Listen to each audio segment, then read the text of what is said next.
मित्रांनो, ड्रेस मटेरियलची varieties इशित house factory आउटलेटमध्ये 105 पासून स्टार्ट होणार आहे. आता पॅटर्न कसे राहणार आहेत इथं पाहू शकतात तुम्ही.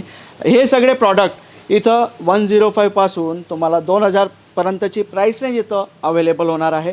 तर तुम्हाला नवीन व्यवसाय स्टार्टअप करायचा असेल किंवा आधीपासून बिझनेस तुमचा आहे त्याच्यात तुम्ही सक्सेस नाही होते तर एकदा इशित हाऊसची मुलाखत घ्या मित्रांनो. कारण इथले जे काही प्रॉडक्ट आहेत, व्हरायटीज आहेत ना, ऑल ओव्हर वर्ल्डमध्ये धमाकेदार सेल होत आहे. तर तुम्हाला ही येणारी जी पुढची सीझन आहे, नवरात्री, दसरा आणि दिवाळी, तुमच्या सिटीमध्ये धूम मचवणी असल्याना तर एकदा इशित हाऊसचा प्रॉडक्ट जरूर ठेवा मित्रांनो. अजून काही डिटेल्स तुम्हाला घ्यायची असेल स्क्रीनवरती नंबर आहे आणि जेव्हा ही आले ना आमची टीमसोबत कॉन्टॅक्ट करून तुम्ही व्हिजिट करा. कारण इथं काही मिसगाईड करणारे लोक आहेत जे तुम्हाला मिसगाईड करणार. तर तुम्ही इशित हाऊसचा व्हिडिओ पाहून आले तर इशित हाऊसपर्यंत पोहोचा आणि तुमचे स्वप्न साकार करा.